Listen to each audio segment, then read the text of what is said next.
Tudo bem, meus amigos? Mais uma vez, nossa edição do programa Reformas Estruturais, sempre temas da reforma administrativa e reforma tributária, que trazemos aos senhores sempre opiniões assim muito boas e importantes para os senhores também tomarem conhecimento do que o Congresso Nacional está fazendo em relação a essas questões.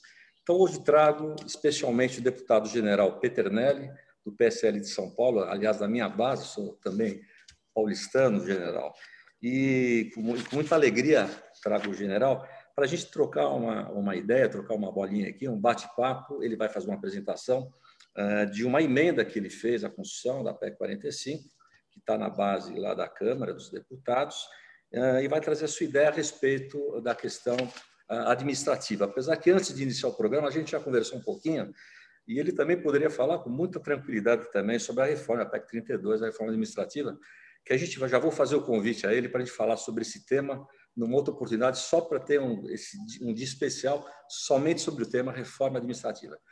Então, general, é um grande prazer tê-lo conosco. Obrigado pelo seu tempo, estar aqui conosco para poder trocar esse bate-papo sobre a PEC 45.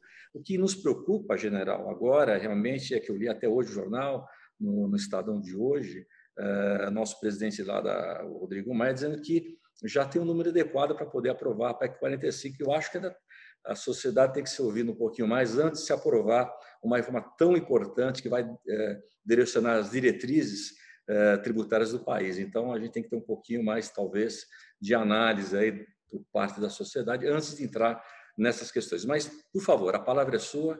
Por favor, o senhor inicia a sua fala e sua apresentação. A gente vai escutar com muito critério aqui. Depois a gente troca uma bolinha antes de fechar aqui o nosso programa. Por favor. Ô, Sérgio, é uma satisfação muito grande estarmos aqui falando de um assunto que é importantíssimo para o Brasil, que é a reforma tributária.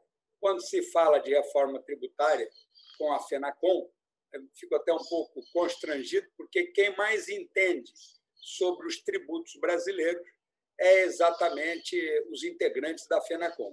Mas eu estudei bastante a PEC 45 e estudei bastante a PEC 110, li as atividades do Bernardo Api, li as do deputado Rauli e acabei aglutinando ideias que não são minhas, né, para apresentar a emenda substitutiva número 20. Então, tem uma palestra, eu vou procurar correr nessa palestra para que a gente possa cumprir. Então, a palestra também está à disposição, vou procurar correr nesse contexto. É uma exposição sobre reforma tributária. Eu apresentei a emenda substitutiva número 20, a PEC 45. Já fazem mais de um ano e pouco que eu apresentei essa emenda substitutiva. Você falou da sociedade, nós somos um pouco assim, né? Nós estamos sempre igual o aluno estuda na véspera ali. Amanhã é a prova. Peraí, então... Né? E agora que o presidente diz que já tem 320 favorável, toda a sociedade volta a se monopolizar para poder debater, principalmente os setores que vão ser muito prejudicados pela PEC 45, se não ocorrer relações. É importante lembrar que o deputado Aguinaldo ainda não entregou o relatório dele. Nessa parte, então, da reforma tributária, vamos estar... Por que eu julguei importante? Fico até constrangido de dizer para vocês. Sabem melhor do que eu, é que da Constituição até hoje nós já tivemos 390 mil normas tributárias. Isso foi publicado pela Isto é Dinheiro e ainda nós temos o conhecimento de que o CONFAS, que se reúne a cada 3 meses, ele ainda produz mais 100 normas tributárias, mais obrigações acessórias. Então, e além disso, nós temos todo o judiciário. 1/3 das ações do judiciário é de execuções, é tributária. E ele, quando decide num determinado nível, cria uma jurisprudência. Então, o contador tem que entender todo esse foco, que não é muito simples. Fruto disso, o que poderia se pensar de melhorar na PEC 45? O problema dos serviços, que eu exagerei ali de 2, lá nas locações de algum veículo, alguma coisa, aumenta, uma média de 10, aumenta para de 25 a 30. Todo mundo sabe que a PEC 45 tem uma alíquota, Arthur, tem uma alíquota da União, uma parte é da alíquota dos estados, então podem ser 27 alíquotas distintas, e uma parte da alíquota dos municípios. Então, pode ter 5.570 alíquotas distintas. Eu acho que colocando 25% na ponta da linha vai estimular ainda mais a sonegação. E vou explicar do porquê. Ela não simplifica também, porque durante 10 anos permanecem todos os impostos atuais, como já devem ter observado, e entra o IBS de forma crescente. Então, durante 10 anos, nós temos um fator complicador, que é os impostos atuais decrescentes e o IBS crescente. E com aqui todo aquele problema tributário, né? Mas daqui foi aqui, eu abato ali, eu giro crédito aqui, não giro crédito lá. Ele cria um comitê gestor por 50 anos. O comitê gestor é que vai fazer as compensações financeiras. Então, eu digo que o comitê gestor vai mandar mais que o Ministério da Economia. E aí você começa a ter, como o porto é muito serviço, começa a ter aumento. Como as indústrias de base, você só cobra a ponta da linha, que era a ideia inicial do IBS, uma indústria de base, como não vende para a ponta da linha, não recolhe nada. Então, já começa a gerar algumas situações interessantes. E você tem os estados e cidades exportadoras, como é o caso do estado de São Paulo, a cidade de São Paulo, perdem receita, depende do comitê gestor e vem lá a burocracia e mais órgãos. E aí começou a ter uma reação da sociedade, Sérgio, que é de fevereiro passado, né? Que agora começa de novo a cobrar essa melhor. Aí você falou da Comissão do Comércio, CNC, tem a dos serviços, aí também partes envolvidas, eu não vou perder muito tempo, o próprio agronegócio também vai ser muito prejudicado nesse imposto, na ponta, nesse valor.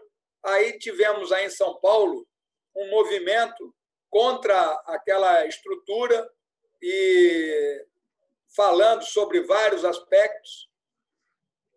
O Gustavo Borges, não vou passar, ele fala sobre as academias, quantos geram e qual o impacto do aumento dos serviços, né, de imposto sobre as academias, solução para isso. Eu apresentei essa reforma tributária, que de tão complexa ela cabe em 2 folhas. Mas a reforma é só esse quadrado aí do lado. E nós vamos falar sobre essa reforma, então. A reforma tributária, ela, na proposta que nós apresentamos, é a emenda substitutiva número 20, a PEC 45. Eu aglutinei uma ideia de reforma tributária e de pacto federativo numa única PEC, tá certo? E dentro desse foco, qual é o motivo dessa situação? O motivo desse contexto, qual é o grande problema brasileiro? É a não emissão de nota fiscal. Aí eu coloquei alguns aí, eu coloquei que eu fui comprar um projetor de transparência aí no shopping, nos shoppings que tem na Avenida Paulista, agora tem lojinhas populares. Eu pedi, a senhora me vê a notinha? A senhorinha me diz assim, aqui não se tem nota fiscal. Né? Eu comprei passagens aéreas, Sérgio, para ser reembolsado no começo do meu mandato, fui comprar a mais econômica, dinheiro público, comprei essas milhas, né? Não quero citar o nome, e entrei aqui com o documento, o meu cartão de crédito, a passagem para ser ressarcido. Não fui ressarcido porque elas não emitem nota fiscal. Aí você tem, eu gosto de ir em feira de rua aí em São Paulo, gosto de comprar peixe, verdura, fruta, gosto de comprar uma série de coisas e termino ali no pastel em caldo de cana. 0 nota fiscal. E não é microempresa. Você vê estruturas grandes ali, vendendo ali. Você tem o mercado digital que você compra, vende, não vou citar nome de empresas, não tem nota fiscal. Meu filho compra jogo pelo computador, usa o jogo pelo computador, paga pelo computador, zero nota fiscal. Você faz uma reforma, tudo mais, não tem nota fiscal. Você vai em determinados profissionais, ele pergunta se é com ou sem recibo. E isso que os serviços hoje têm um impacto pequeno. Vamos imaginar se esse impacto nesses profissionais, o valor passe para 25% em vez do que é hoje. Então, isso é muito crítico. Nós temos aí obras de arte, nós temos as transações ilícitas, nós temos em São Paulo a Feira da Madrugada, movimenta muito recurso, nós temos um grande sonegador. Então, no meu ponto de vista, depois de estudar bastante as outras propostas, não adianta criar outro imposto que dependa de nota fiscal. A sonegação é o grande problema brasileiro. Tá bem, qual é a proposta para esse contexto e que inclui o Pacto Federativo? Eu digo sempre que a proposta do que eu andei lendo, eu creio que a solução é a que o Marco Sintra propõe. 2,5% no crédito e no débito das transações financeiras e, fruto disso, o que é que ocorreria? Fruto disso, permitiria acabar com todos os impostos. Eu tinha botado lá imposto de renda, IPTU, mas aí a reação foi muito grande. Mas o que eu vejo que seria mais importante é que acaba com a nota fiscal. Então, dessa maneira, você diminui a burocracia brasileira. Para que essa estrutura pudesse ocorrer, eu ouvia, quando ia no Ministério da Economia, e ouvia falar de reformas, eu via muito o ministro Paulo Guedes falando em pacto federativo. Eu fui estudar, então, o que era pacto federativo. E descobri que o alemão era 1/3, 1/3, 1/3, né? Que era o pacto federativo padrão. Eu aqui adaptei. Eu coloquei 30 para a União, 30 para o Estado, 30 para o município e 10 para o Congresso destinar para as políticas regionais. Sudã, Sudene, Zona Franca de Manaus, fundos, emendas parlamentares. Então, o município, a União e o Estado vão poder planejar aquele recurso e o Congresso teria 10% para adequar. É lógico que isso daí pode migrar. Na internet tem uma resposta do ministro Paulo Guedes sobre essa proposta. Se colocarem lá, vão observar esse contexto. E dentro dessa reforma, repara que a reforma está nesse quadradinho. Eu acrescentei aqui complementos importantes. Primeiro, eu coloquei isso, que já é na União Europeia assim. Compras acima de 1.000 euros lá, você não compra um iPhone cash. Aquilo que ocorreu, né, de político brasileiro, de ir para Paris e comprar apartamento cash, comprar joias cash, comprar celular cash, não ocorre mais. Você tem que ter uma transação online. Quer seja transferência, quer seja Pix, quer seja cartão, seja lá o que for. Então, repare que eu agreguei uma ideia que já existe, não é uma ideia própria. E agreguei uma tendência mundial, né, que é de acabar com as notas acima de R$20. Né? A de 200 é um absurdo existir. E, com isso daí, nós apresentamos a reforma tributária que eu estou comentando. Pô, mas é só isso? Vamos ver alguma das vantagens e que isso daí poderia propiciar. Vamos correr sobre elas. Primeiro, é que acabam as dívidas com o fisco. Ninguém mais ia dever para o fisco. Se teve uma movimentação financeira, tirou 2,5. Se não teve, não tem problema. Você diminui o custo contábil. Por quê? O contador ele vai se preocupar com a atividade produtiva da empresa. O que eu posso... Olha, quanto gastou, qual é o capital, quanto é inventário, o que tem de material, o que está custando, qual é o lucro, aonde eu posso melhorar, qual é o capital financeiro, aonde que está, e não perder muito tempo em fazer um custo contábil sem ter a certeza de que aquele custo contábil não vai ser contestado pelo fisco. Então, com isso daí, para os contadores, facilitaria muito. Você tem flexibilidade de mexer um pouco mais, um pouco menos. Olha uma coisa que é importante, Sérgio. Acaba com as isenções tributárias.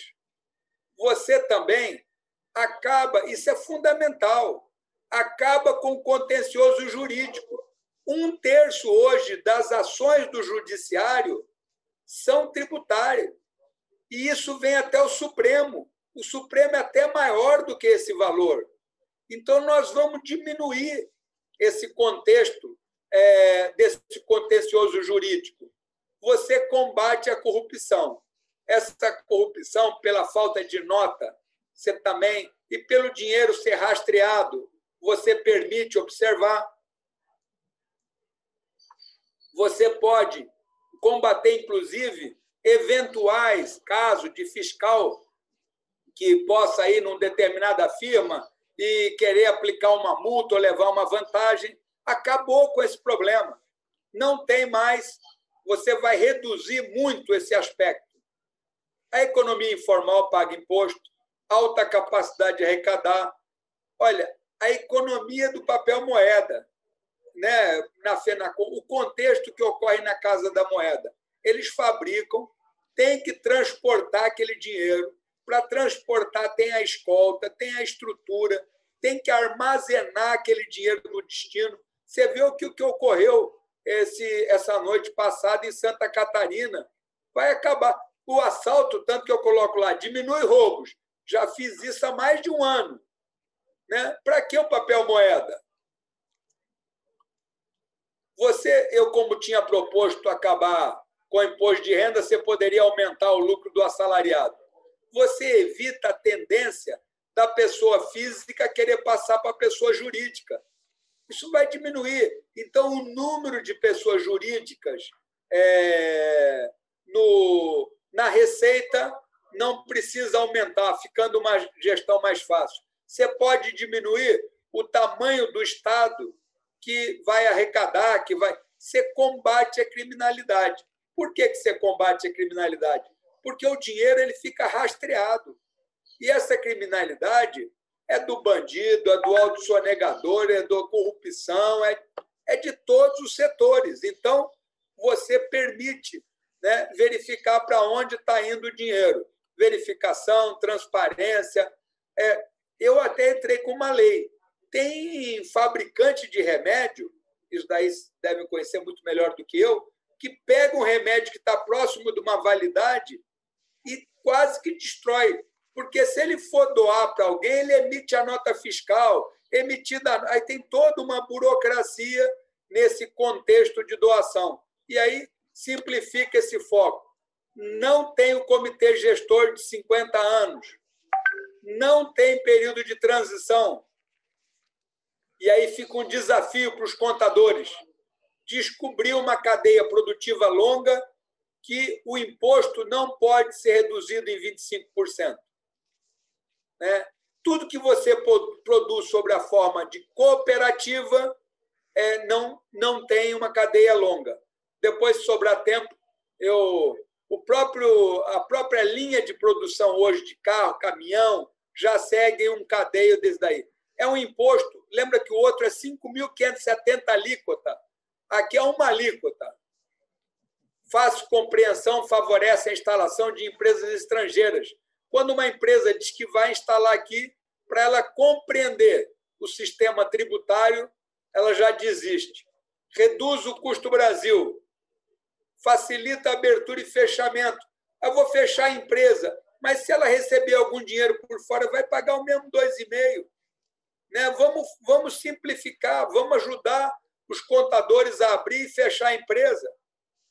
Máxima simplificação, aumenta a arrecadação. todos pagam imposto. Por que o imposto diminui? Porque, como você aumenta a base que vai contribuir, aqueles que pagam hoje vão pagar menos. Desestimula a falsificação de nota. Não tem nota grande e falsificar nota abaixo de R$20 não compensa. Compreensão, alíquota, acaba com a multa tributária. Permite não cobrar de entidade filantrópica. Eu informo a rede bancária qual o CNPJ das Santas Casas e não cobra. Ou de outros organismos que o Congresso decide que não deva cobrar os 2,5%. Você ajusta fluxo de caixa. Isso, a Fenacom conhece muito melhor do que o Peternelli. Hoje, quando uma empresa emite uma nota fiscal, dentro de 22 dias, ela tem que recolher o tributo. Mas ela pode deixar um prazo de pagamento de 30, 60, 120 dias. Então, ela precisa ter um fluxo de caixa para poder pagar o imposto enquanto não recebe o dinheiro. Pior se aquela pessoa não pagar, desistir, você tem toda uma burocracia para cancelar aquela nota fiscal que você e aquele imposto que você recolheu. Então, você não tem esse problema. Quando a firma lhe pagar, você vai tirar 2,5%. Se ela não lhe pagar, você vai acioná-la judicialmente, mas não tem a preocupação, o contador não vai ter a preocupação com os aspectos fiscais. Os serviços terão imposto semelhante, em torno ali de 5%. Se tiver uma cadeia, vai subir um pouco, mas muito longe do que é proposto hoje. Eu costumo comentar que um profissional liberal, um cirurgião, um advogado, um contador vai fazer um trabalho para uma empresa, o que ele vai deduzir de impostos pagos anteriormente? Se ele tiver um escritório grande, o que ele paga lá de imposto do aluguel, o que ele paga sobre o pessoal, mas é pouco. Um cirurgião vai entrar numa sala cirúrgica, vamos dizer que ele, para facilitar aqui meu cálculo de infantaria, vai cobrar 100 mil. 25 a 30 mil será de imposto. Então, não é simples. Diminui roubos e assaltos, já até falei sobre isso. A arrecadação nos estados e municípios, dentro daquela proposta, só vão aumentar. As regras de exportação são mantidas. O que eu quero dizer com isso? Você pode abrir nas empresas determinadas contas que são especiais. Uma delas é a conta bancária exportação. A cadeia produtiva da conta exportação não cobra 2,5%. Ou seja, não incide nenhum imposto. Não precisa ter reintegra. Os investimentos financeiros é 2,5% sobre o lucro. Eu tenho uma conta no meu banco, conta corrente.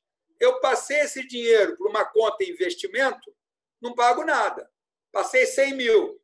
Voltei dali um dia, um mês, um ano, eu vou pagar 2,5% sobre o lucro. Se eu não obtive lucro, eu não pago nada. Muito simples. Legislação simplificada. Olha, isso daí é muito importante. Não tem prefeito e governador passando em Brasília pedindo recurso. Os recursos irão direto para os entes federativos. A conta única do município vai estar lá entrando o dinheiro que está recebendo. E se, por acaso, o Estado repassar, a União repassar, vai ficar fácil de verificar. Não depende da União repassar esse recurso. Você tributa naturalmente dividendos. Quando uma empresa passa um dividendo, a empresa paga 2,5%, quem recebeu paga 2,5%, quem gastou, quando ele for gastar, 2,5%. O que dá aí aproximadamente 7,5%. Então, o dividendo que não é tributado com valor compatível, se nós pensarmos no que é hoje o imposto de renda. Então, ele tributa dividendos sem briga, injeta recurso na economia, não cobra imposto de baixa renda. Isso eu acho, Sérgio, fundamental nessa proposta.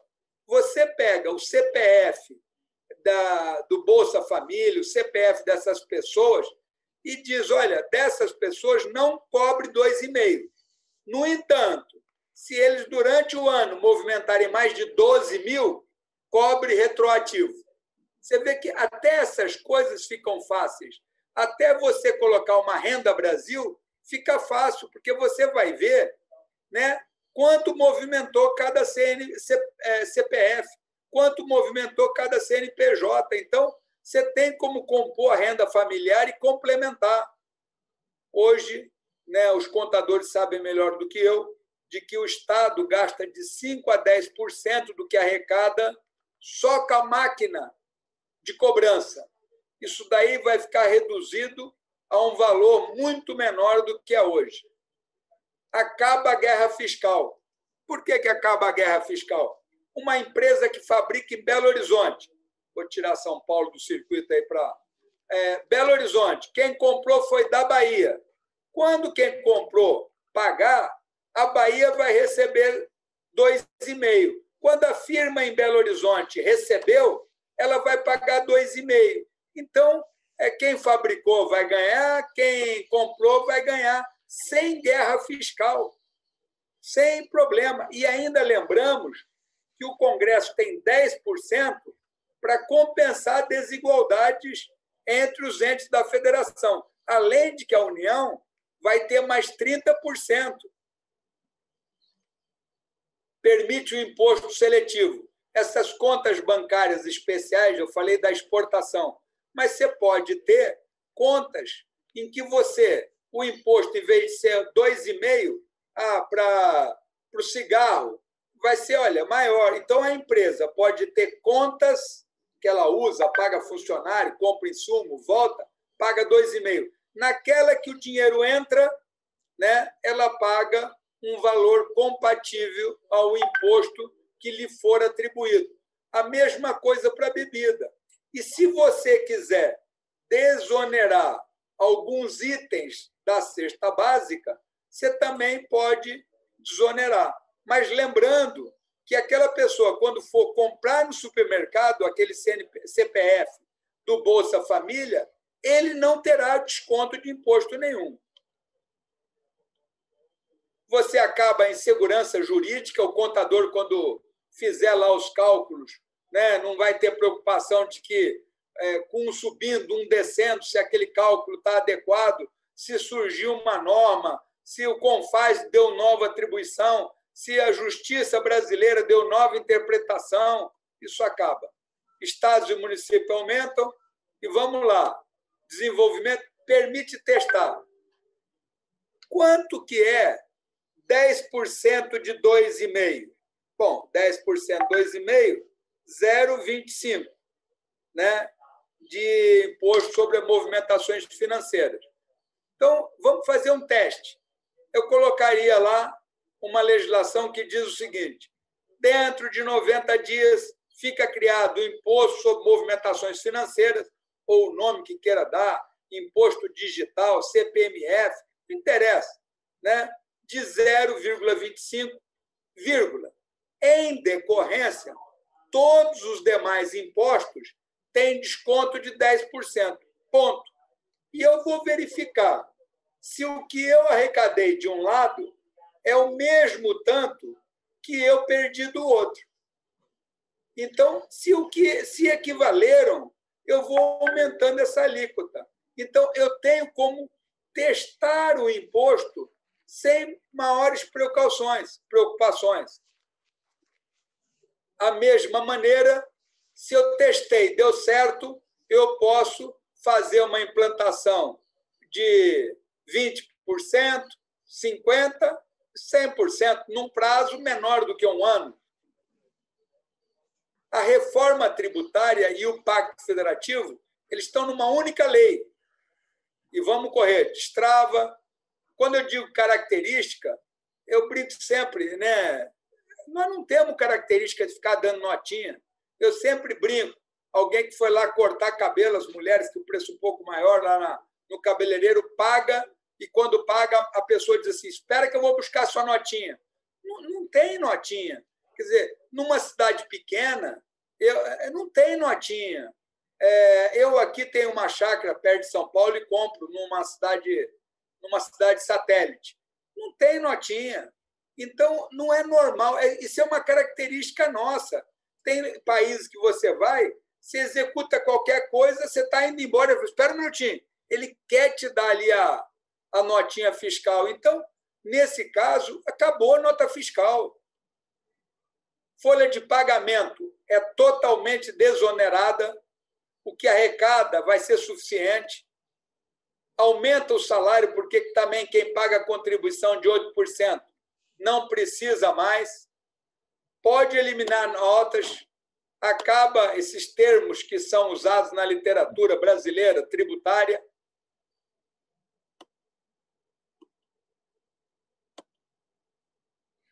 Combate a desigualdade competitiva das empresas. Uma empresa vai vender, quer seja para o governo federal ou para uma outra empresa privada, só que uma normalmente recolhe todo o seu imposto, a outra não. Então, é uma concorrência desleal. Uma emite nota, a outra não. Então, essa desigualdade competitiva acaba. A carga tributária, já falamos, modelo, mantém Zona Franca, acaba com vários artigos, diminui, inclusive, toda essa burocracia de 390 mil normas tributárias, fora ainda os normativos que ocorrem nos estados e nos municípios. O pobre vai deixar de pagar e não vai depender de devolução. Lembra que a PEC 45, prevê que ele possa resgatar o imposto pago. Não é muito simples naquele caso.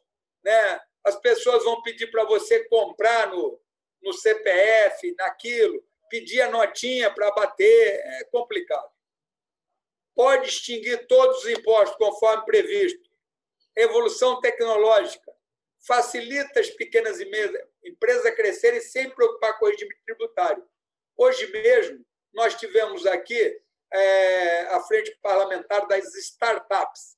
E eu estava dizendo que você tem duas startups, Elas querem, as duas estão no Simples, são ótimas. Uma olhou para a outra e falou, olha, nós juntas vamos produzir muito melhor. Só que se ajuntar, sai do Simples. Então, esse contexto atrapalha o que eu coloquei lá, o ambiente de negócio. Eu digo que aí os impostos serão menores do que os previstos na PEC, cobra dos ricos e não cobra dos pobres, por causa de tributar dividendo e não tributar os 2,5% na conta do CPF de baixa renda, inova, simplifica. Eu queria até vou até tirar isso da palestra, um plebiscito nas eleições, como te falei, foi de 1 ano atrás. O sistema tributário ataca, como diz o deputado Raul, as causas raízes. Ele ataca os efeitos indesejados, são termos utilizados no livro da PEC 110. Acaba com a DARF, recolhimento é automático, reduz a fiscalização tributária, vai fazer análise daqueles casos de exportações e outros. Arrecadação é apurada em tempo real, em vez de ter o impostômetro, você vai ter o arrecadômetro, só que real, de cada estado, de cada município. Não precisa vincular boleto bancário com documento fiscal, que é uma das coisas que prevê a PEC 110. Não complica gerando créditos e débitos, até porque o cara diz o seguinte, olha, minha empresa, eu comprei uma lancha, paguei 1 milhão, de imposto teve tanto. Não, mas espera aí. Ele diz, olha, mas eu uso a lancha para fazer os negócios da minha empresa. Ela é essencial. E aí começa novamente um novo debate de aspectos tributários. Não precisa ser... Hoje nós temos o software da Receita, um software do Estado e um software do município, para verificar o que incide nos impostos federais, no ICMS e no ISS. Não precisa de software. O sistema bancário já realizou, melhora a posição no ranking, gera igualdade, eficaz, não ocorrerá refis. Brasília acabou de novo o refis. né? Fala, olha, quem está devendo pode ter abatimento de até 90%. O cidadão que pagou em dia fala, puxa vida, né? Paguei meu IPTU em dia e agora os caras estão dando desconto de 90%. Então, acaba esses refis. É a melhor proposta para o agronegócio. Destrava. Aqui, ó, sonegação, inadimplência, mantém focos nas causas reais, sistema prático, tecnologia, é recolhido independente do contribuinte, acaba o repasse entre os entes, não estabelece, isso é importante, não estabelece diferença tributária entre indústria, comércio e serviço. Nós sabemos que determinada firma que faz software, o primeiro software de gestão de hospital é um serviço. Outros hospitais querem comprar. A partir dali virou produto. Só que o ICMS é maior. Então, eu fico brigando. Não, agora estou vendendo serviço de novo. E aí fica essa briga se é serviço, se é comércio, se é indústria. Isso acaba. A compra pela internet, que hoje, não vou citar nome de sites, né, para não gerar ao poder do judiciário de julgar, legislar e cobrar dívida fiscal. Então, as nossas demais ações vão ser muito mais rápidas. Simplicidade, transparência, neutralidade, agilidade. Simplicidade para pagar, transparência, neutralidade. Como eu falei, duas empresas querem se ajuntar, querem se separar, não atrapalha. Facilita o programa de renda mínima ou renda Brasil, porque você vê o que cada cidadão está movimentando efetivamente. Facilita o incentivo à ciência e tecnologia. Por que eu coloquei isso? É porque é possível, nas contas especiais, para determinadas empresas, você criar um incentivo à ciência e tecnologia.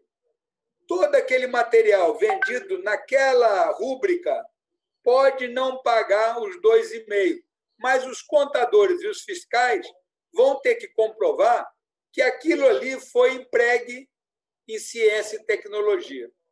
Se desejar, não vai complicar, tira.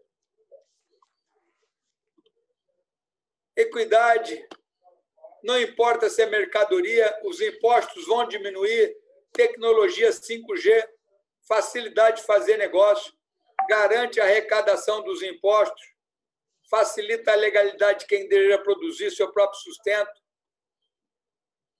Lembra que nós tivemos, isso daí eu escrevi há 1 ano, nós hoje tivemos aí aqueles que viviam à margem, que foram as contas digitais abertas pela Caixa. A burocracia não aumenta, diminui impostos, tributos. Eu aí fiz agora uma tabelinha. Todo mundo me rotulava. Esse imposto é progressivo, esse imposto é regressivo, esse imposto é prejudicial ao pobre. E a única coisa que eu não entendo é esses chavões, né? A gente tem que verificar. Eu coloquei aí, ó, a cadeia produtiva de uma camisa. Desde quando é algodão, um saco de algodão para uma camisa vale R$1.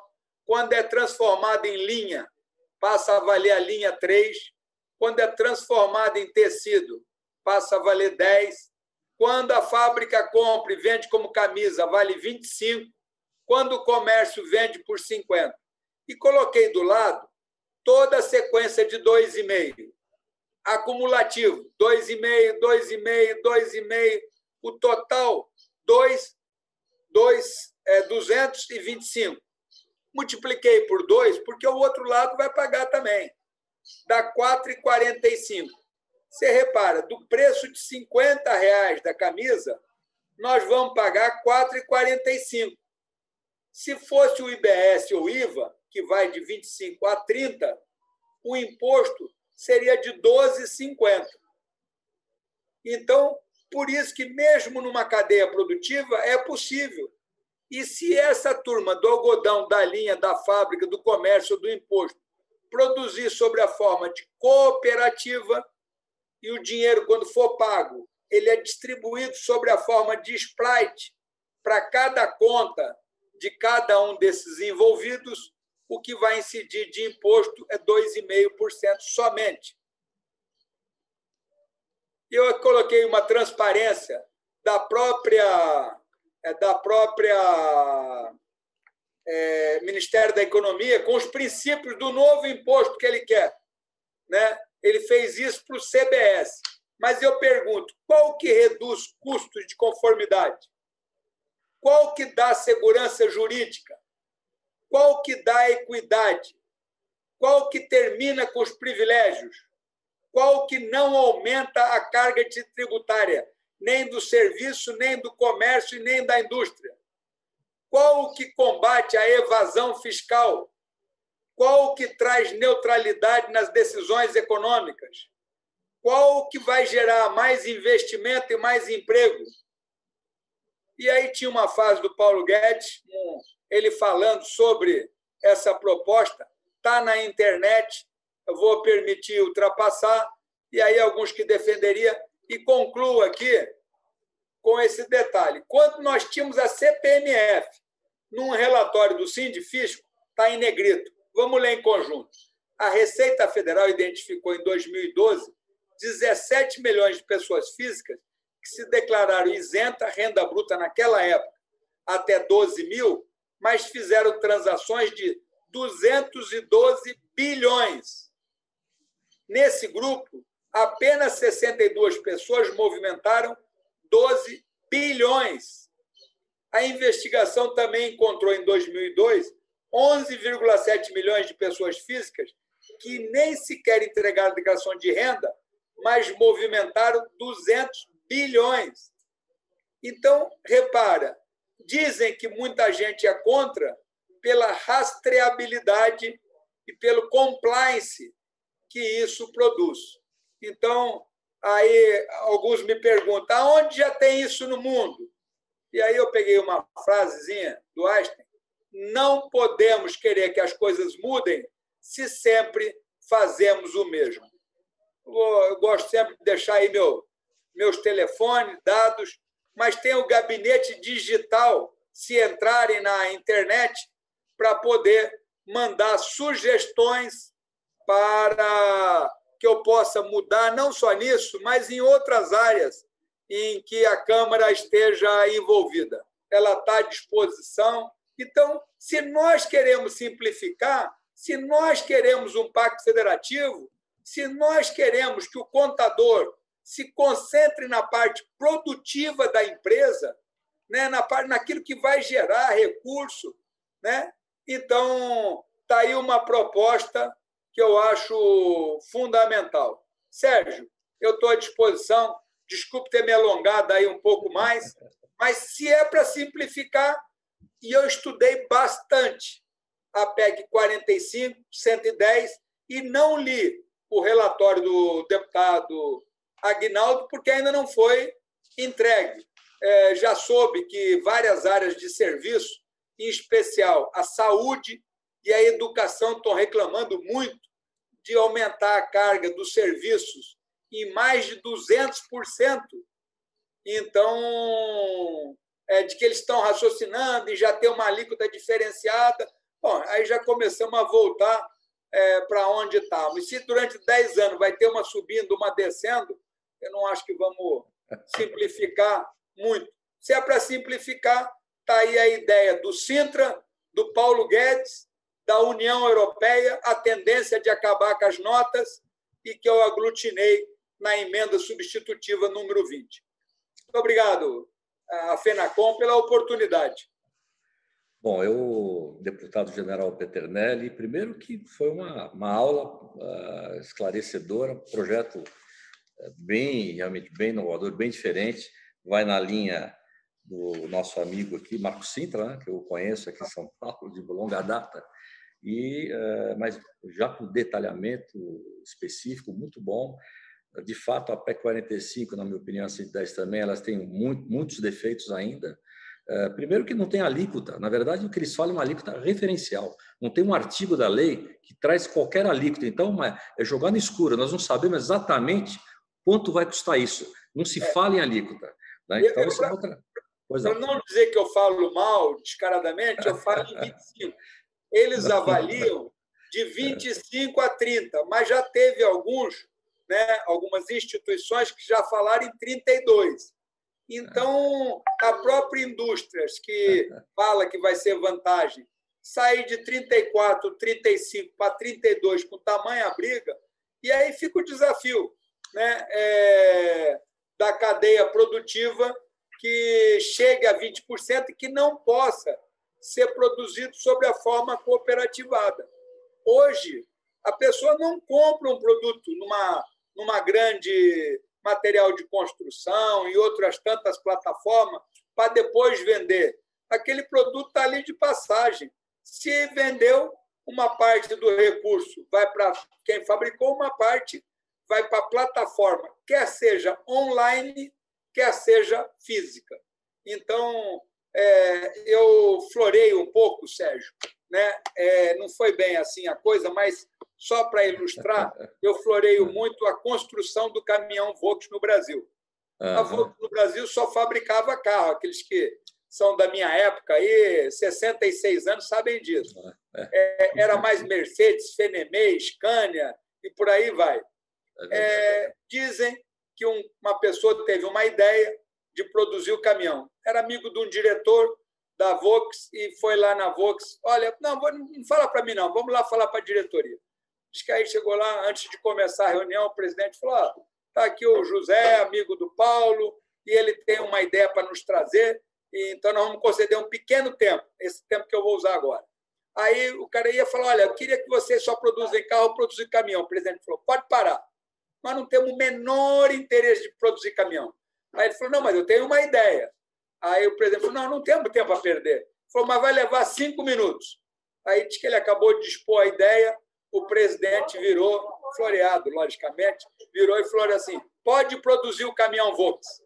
Aí diz que ele, então, foi lá, escolheu a cidade, que foi ali o SIAC, em Resende, e fez uma reunião com 40 empresários e disse para o primeiro: você vai construir a fábrica assim, deixa a linha do centro vazia, pinta nas laterais um quadrado de 30 por 30, em volta. Você vai chegar com o chassi, você vai encostar o motor, você vai botar isso, você vai botar a cabine, a fiação, a carroceria, e eu vou contratar você para colar o símbolo Volks.